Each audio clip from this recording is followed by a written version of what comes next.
तो hello friends, कैसे हैं आप लोग। आई होप कि आप लोग बहुत अच्छे होंगे और अच्छे से स्टडी आप लोग अभी कर रहे होंगे। तो दोस्तों, आज के इस वीडियो में हम लोग प्रमेय 6.9 यानी कि जिसको हम लोग पाइथागोरस प्रमेय का विलोम बोलते हैं, उसको आज हम लोग बहुत ही अच्छे तरीके से सिद्ध करने वाले हैं। इसीलिए आप लोग को वीडियो को लास्ट तक देखना है, तब जाके आप लोग को पाइथागोरस प्रमेय का विलोम जो है ना अच्छे से समझ में आ जाएगा। और ये क्वेश्चन अगर आएगा तो एग्जाम में 5 नंबर में आएगा क्वेश्चन, ठीक है। तो ये बात को आप लोग को ध्यान में रखना है, ये 5 नंबर का क्वेश्चन है। अगर आप लोगों ने इससे पहले वाला वीडियो नहीं देखा है, उसमें मैंने पाइथागोरस प्रमेय को अच्छे तरीके से सिद्ध करना बताया है, तो उसका लिंक जो है ना डिस्क्रिप्शन बॉक्स में पिन है, आप लोग चाहे तो जाके वहां पे देख सकते हैं। तो चलिए क्या करते हैं, स्टार्ट करते हैं। और हम लोग जो है इसको पहले अच्छे से कथन को पढ़ेंगे, समझेंगे, उसके बाद धीरे धीरे सॉल्व करेंगे, ठीक है। तो आप लोग क्या करना है, तो बस वीडियो में बने रहना है। देखिए, सबसे पहले हम लोग कथन को पढ़ते हैं कि क्या बोल रहा है। तो कथन है हमारे पास कि यदि किसी त्रिभुज की एक भुजा का वर्ग अन्य दो भुजाओं के वर्गों के योग के बराबर हो तो पहली भुजा का सम्मुख कोण समकोण होता है। आप लोग समझे? नहीं समझ में आया होगा। देखिए, यहाँ पे क्या बोल रहा है कि यदि किसी त्रिभुज की एक भुजा का वर्ग, यानी कि कोई त्रिभुज है, कौन सा त्रिभुज है, तो वो यहाँ पे क्वेश्चन में है ना, यहाँ पे देख सकते हैं समकोण है। तो सबसे पहले हम लोग जो है एक समकोण त्रिभुज का फोटो बना लेते हैं, ठीक है। तो यहाँ पे देखिए, एक समकोण त्रिभुज का सबसे पहले फोटो बना लेते हैं। समकोण त्रिभुज का फोटो तो आप लोग को बनाना आता होगा। देखिए, ये हो गया एक समकोण त्रिभुज का फोटो। और इसका पहले अब नाम रख देते हैं। तो ये हो गया ए, और ये हो गया बी, और यहाँ पे हो गया ये सी। उसके बाद आगे क्या बोल रहा है कि एक भुजा का वर्ग अन्य दो भुजाओं के वर्गों के योग के बराबर हो। यानी इसमें बोल रहा है किसी एक भुजा का वर्ग। तो हम लोग जो है ना यहाँ पे AC का वर्ग कर लेते हैं। तो यहाँ पे लिख देते हैं AC का वर्ग। वर्ग का मतलब स्क्वायर होता है, ये तो आप लोग को मालूम ही होगा। तो देखिए, बोल रहा था कि किसी एक भुजा का वर्ग अन्य दो भुजाओं के वर्गों के योग के बराबर होता है। यानी कि इस भुजा का तो वर्ग हम लोग कर लिए, AC का वर्ग। अब यहाँ पे इस भुजा और इस भुजा का वर्ग करेंगे, ठीक है। तो यहाँ पे हो जाएगा AB का वर्ग, यानी कि AB का स्क्वायर। और यहाँ पे फिर हो जाएगा BC का स्क्वायर। अब यहाँ पे क्या बोल रहा था कि यहाँ पे देखिए, अन्य दो भुजाओं के वर्गों के योग के बराबर होता है। किसके बराबर होता है? तो योग के बराबर। तो यहाँ पे देखिए, योग का मतलब होता है प्लस, यानी कि जोड़। तो यहाँ पे जोड़ लगा देंगे। और किसके बराबर? तो योग के बराबर होता है, यानी कि यहाँ पे बराबर लगा दिए। तो यहाँ पे हमारे पास क्या कंडीशन बन गया कि AC का स्क्वायर बराबर में AB का स्क्वायर और प्लस में BC का स्क्वायर। यहाँ पे ये जो है ना दिया हुआ है, और हम लोग को क्या सिद्ध करना है। तो यहाँ पे आगे बोल रहा है कि तो पहली भुजा का सम्मुख कोण समकोण होता है। यानी कि पहली भुजा का सम्मुख कोण, यानी कि सम्मुख कोण का मतलब आप लोग सबसे पहले समझिए कि ये सम्मुख कोण का मतलब क्या होता है। तो देखिए, यहाँ पे ये जो है ना सामने वाले कोण को हम लोग सम्मुख कोण बोलते हैं। और उसके यहाँ पे जो देखिए, यहाँ पे सामने वाला ये कोण है, और उसके सामने जो कोण बनेगा ना, यहाँ पे ये जो कोण बनेगा, इसी को हम लोग को सिद्ध करना है। यानी कि इसको हम लोग समकोण बोलते हैं, यानी कि 90 डिग्री जिसको बोलते हैं। तो हम लोग को बस यही सिद्ध करना है कि कोण B बराबर जो है 90 डिग्री होता है, यही सिद्ध करना है। तो आइए यहाँ पे पहले अब कुछ लिख लेते हैं कि क्या लिखना है, वो आप लोग ध्यान से देखिए। यहाँ पे क्या लिखेंगे कि माना कि, यहाँ पे क्या लिखेंगे कि माना कि समकोण समकोण त्रिभुज ABC है। माना कि एक, यहाँ पे एक लगा दीजिएगा, ठीक है। माना कि एक समकोण त्रिभुज ABC है। यहाँ पे एक ये समकोण त्रिभुज ABC है। अब उसके बाद क्या लिखेंगे,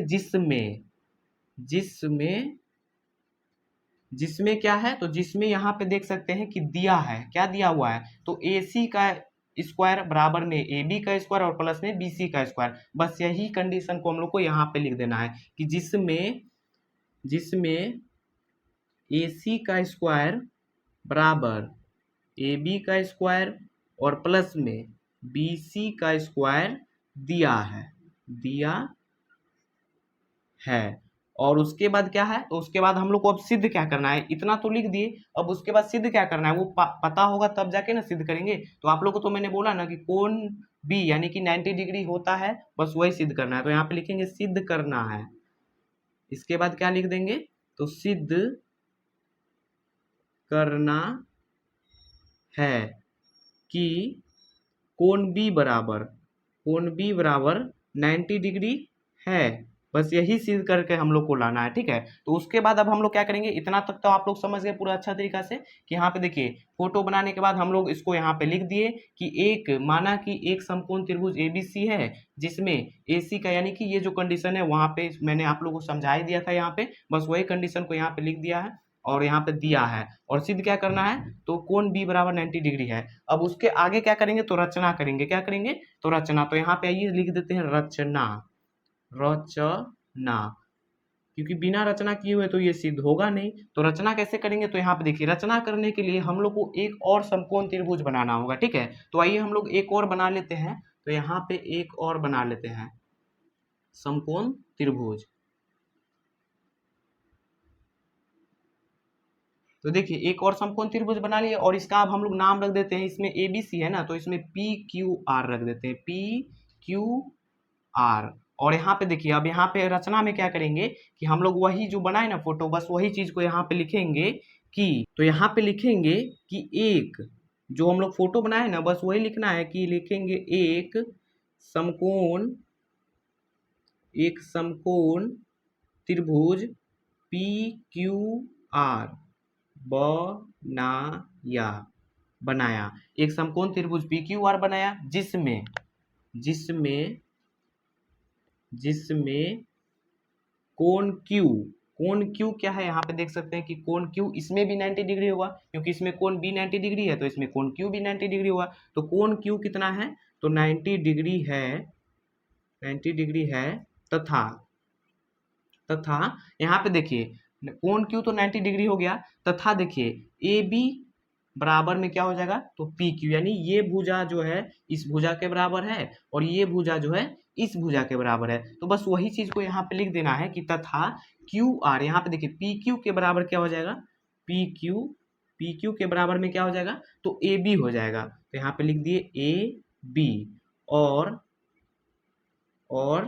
यहाँ पे फिर हो जाएगा कि क्यू आर क्या हो जाएगा, क्यू आर के बराबर क्या हो जाएगा, तो बी सी। आप लोग यहाँ तक समझ गए कि रचना में क्या किए, तो एक समकोण त्रिभुज पी क्यू आर बनाए और उसके बाद जिसमें कोण क्यू था 90 डिग्री तो बस वही चीज लिख दिए तथा ये भुजा का मतलब इस भुजा को बराबर कर दिए और यह भुजा को इस भुजा से बराबर कर दिए। तो यहाँ तक कंप्लीट हो गया।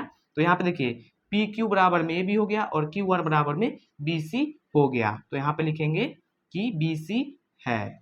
यहाँ तक कंप्लीट हो गया। अब उसके आगे क्या करेंगे, तो उसके आगे अब हम लोग को प्रमाण करना है। तो प्रमाण कैसे करेंगे, तो इसके लिए इसको फोटो को मतलब मिटा देते हैं और यहाँ पे सॉल्व करेंगे, ठीक है। आइए अब हम लोग आगे सॉल्व करते हैं। ये फोटो यहाँ पे था ना तो हम लोग यहाँ पे मैंने बना दिया, ठीक है, कोई दिक्कत नहीं है, दिक्कत सेम वही फोटो है मतलब छोटा है सिर्फ, ठीक है। तो यहाँ पे देखिए यहाँ पे अब आइए आगे सॉल्व करते हैं। तो आगे प्रमाण करना है तो अब हम लोग यहाँ पे लिखेंगे प्रमाण और प्रमाण में क्या करेंगे, तो प्रमाण में क्या लिखेंगे कि समकोण त्रिभुज पी क्यू आर में देखिए पी क्यू आर में अब क्या करना है, तो यहाँ पे देखिए कि यहाँ पे आप लोग देख रहे हैं कि पी आर है तो पी आर का स्क्वायर कर देंगे। तो यहाँ पे क्या लिखेंगे कि पी आर का स्क्वायर और बराबर में यहाँ पे देख सकते हैं कि फिर हो जाएगा यहाँ पे पी क्यू का स्क्वायर। तो यहाँ पे लिख देंगे पी क्यू का स्क्वायर और प्लस में फिर क्या हो जाएगा, तो क्यू आर का स्क्वायर। यहाँ पे क्या लिखेंगे, क्यू आर का स्क्वायर। यानी कि ये कंडीशन जो हम लोग इस फोटो में किए थे सेम वही कंडीशन पी क्यू आर वाले में भी यहाँ पे प्रमाण में करना है, ठीक है। तो यहाँ पे मैंने कर दिया कि पी आर का स्क्वायर बराबर में पी क्यू का स्क्वायर और प्लस में क्यू आर का स्क्वायर। ये कहाँ से लिया गया है, तो ये लिया गया है पाइथागोरस प्रमेय से। यहाँ पे आप लोग लिख दीजिएगा कि ये कहाँ से लिया गया है, लिया गया है पाइथागोरस प्रमेय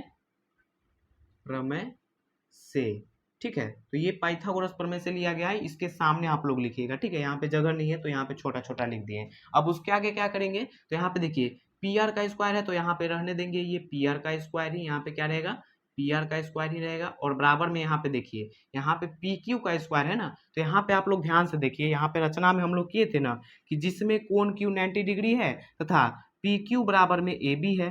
तो पी क्यू बराबर में ए बी है, यानी कि हम लोग पी क्यू के जगह पे ए बी रख सकते हैं या फिर ए बी के जगह पे पी क्यू रख सकते हैं। तो यहाँ पे कंडीशन है कि पी क्यू के जगह में क्या रखिएगा, तो यहाँ पे ए बी रख देते हैं, यहाँ पे है ना ए बी, पी क्यू बराबर ए बी है ना, तो हम लोग बस वही चीज को यहाँ पे लिखेंगे ए बी, और स्क्वायर है तो स्क्वायर लगा देंगे, ठीक है, और प्लस है तो प्लस। यहाँ पे देखिए क्यू आर का स्क्वायर है, तो क्यू आर के जगह पे अब हम लोग यहाँ पे क्यू आर के जगह पे देख सकते हैं बी सी है, तो बी सी का रख देंगे, और इसका स्क्वायर है तो स्क्वायर कर देंगे, ठीक है, स्क्वायर हो गया। अब उसके आगे क्या, यहाँ पे ये हो गया अब समीकरण एक, ये क्या हो गया, समीकरण एक बन गया। अब हम लोग को क्या करना है, तो समीकरण दो बनाना है। वो कैसे बनेगा, तो देखिए यहाँ पे लिखेंगे पुनः, पुनः, और पुनः में पुनः के बाद लिखेंगे समकोण, समकोण त्रिभुज ए बी सी में, यानी कि हम लोग समकोण त्रिभुज पी क्यू आर में जो जितना मतलब करना था उतना कंप्लीट कर लिए। समीकरण एक उसमें से बना लिए, और समीकरण दो जो है हम लोग इसमें से बनाएंगे। इसमें से क्या बनाएंगे, तो देखिए इसमें समकोण त्रिभुज ए बी सी में जो है पहले से यहाँ पे दिया हुआ है, माने थे ना हम लोग, तो यहाँ पे दिया हुआ था ना, जो कंडीशन हम लोग निकाले थे, बस वही चीज को यहाँ पे लिख देंगे। कैसे लिखेंगे, तो यहाँ पे देखिए ए सी का स्क्वायर है तो ए सी का स्क्वायर बराबर ए बी का स्क्वायर है तो ए बी का स्क्वायर प्लस बी सी का स्क्वायर है तो बी सी का स्क्वायर, और ये यहाँ पे दिया हुआ है, क्या है, तो दिया है, लिख देंगे दिया है, यहाँ पे साइड में लिख देंगे दिया है। तो यहाँ पे देखिए दिया हुआ है, यानी कि क्वेश्चन में ये पहले से दिया हुआ था, और हम लोग बस वही चीज को यहाँ पे आप लोग को मैंने समझाया था, बस वही यहाँ पे लिख दिए, ठीक है। उसके बाद देख सकते हैं आप लोग, इसको हम लोग जो है ना मान लेंगे क्या, तो समीकरण दो मान लेते हैं, इसको क्या मान लेंगे, तो समीकरण दो मान लेंगे। और उसके बाद देखिए समीकरण एक और समीकरण दो में आप लोग कुछ कॉमन देख रहे हैं, कुछ कॉमन आप लोग को दिखाई दे रहा होगा। यहाँ पे देख सकते हैं ए बी का स्क्वायर प्लस में बी सी का स्क्वायर समीकरण एक में भी है, और इसमें भी है समीकरण दो में ए बी का स्क्वायर प्लस में बी सी का स्क्वायर। तो ये दोनों से ये दोनों कट गया, तो बचा हमारे पास सिर्फ पी आर का स्क्वायर और बराबर में ए सी का स्क्वायर। तो बस वही चीज को यहाँ पे लिख देंगे। क्या लिखेंगे यहाँ पे, कि पी आर का स्क्वायर यहाँ पे पहले लिख देंगे कि समीकरण एक और दो से, दो से, और उसके बाद जो बचा वही लिख देंगे, यानी कि पी आर का स्क्वायर बराबर में क्या हो जाएगा, तो ए सी का स्क्वायर, यानी कि पहले ये लिखेंगे समीकरण एक वाला और बराबर के अनुसार लिखेंगे समीकरण दो वाला। समझ में आ रहा है ना आप लोग को। और यहाँ पे देखिए अब यहाँ पे स्क्वायर से स्क्वायर क्या हुआ, तो कट गया, तो बचा हमारे पास पी आर और बराबर में बचा ए सी। यहाँ पे क्या बचा, पी आर, और यहाँ पे सिर्फ बचा ए सी। तो यहाँ तक आप लोग क्लियर समझ में आ गया। अब उससे आगे देखिए क्या करना है, उससे आगे अब हम लोग क्या करेंगे, तो लिखेंगे यहाँ पे चूंकि, चूंकि क्या लिखेंगे कि एस, एस एस सर्वा, सर्वा गौसमता, एस एस एस सर्वागसमता से, और उसके बाद यहाँ पे लिख देंगे कि त्रिभुज, समकोण त्रिभुज ए बी सी, और बराबर यहाँ पे जो है ना, ये किसका निशान हम लोग अभी बना रहे हैं, ये निशान किसका हुआ, ये सर्वांग सम का निशान हुआ। तो यहाँ पे देख सकते हैं कि फिर लिखेंगे त्रिभुज पी क्यू आर। अब आप लोग को मन में डाउट होगा कि ये यहाँ पे सर्वांग का निशान क्यों लगाए, क्योंकि यहाँ पे देखिए हम लोग जो जब सॉल्व किए थे ना इसको, तो यहाँ पे देख सकते हैं जब सॉल्व किए थे तो ये तीनों भुजा आपस में बराबर हो गया था, यहाँ पर भी और यहाँ पर भी बराबर हो गया था, इसीलिए यहाँ पे सर्वांग का निशान लगाए, ठीक है। तो यहाँ तक कोई दिक्कत नहीं है, दिक्कत। और उसके बाद देखिए अब क्या लिखेंगे, तो यहाँ सर्वांग कर दिए, तो यहाँ पे देखिए त्रिभुज एबीसी में यहाँ पे कोण बी क्या है, तो 90 डिग्री है, तो यहाँ पे लिखेंगे कोण बी बराबर, यहाँ पे त्रिभुज पी क्यू आर में देख सकते हैं कि कोण क्यू 90 डिग्री है ना यहाँ पे, तो बस वही यहाँ पे लिखेंगे कोण क्यू, और यहाँ पे कोण बी बराबर भी 90 डिग्री है और कोण क्यू बराबर भी 90 डिग्री है। तो कोण बी बराबर जो है यहाँ पे बराबर, यहाँ पे कोण क्यू के जगह हम लोग यहाँ पे लिख देंगे 90 डिग्री। क्या लिखेंगे, 90 डिग्री। और हम लोग को यही ना सिद्ध करना था कि कोण बी बराबर 90 डिग्री होता है, बस यही हो गया प्रूव्ड, यही हो गया प्रूव्ड, और यहाँ पे हो गया पाइथागोरस प्रमेय का विलोम सिद्ध हो गया पूरा।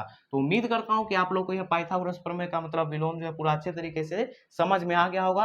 अगर समझ में थोड़ा सा भी नहीं होगा, आया होगा, तो वीडियो को एक बार रिप्ले देख लीजिएगा, आप लोग को अच्छे से समझ में आ जाएगा, ठीक है। तो चलिए मिलते हैं नेक्स्ट वीडियो में, तब तक के लिए अगर आप लोग को वीडियो समझ में आया होगा यानी कि क्वेश्चन, तो आप लोग वीडियो को एक लाइक कर दीजिएगा, अगर चैनल पर है तो चैनल को सब्सक्राइब कर लीजिएगा जरूर, ठीक है। चलिए मिलते हैं नेक्स्ट वीडियो में, तब तक के लिए बाय बाय दोस्तों।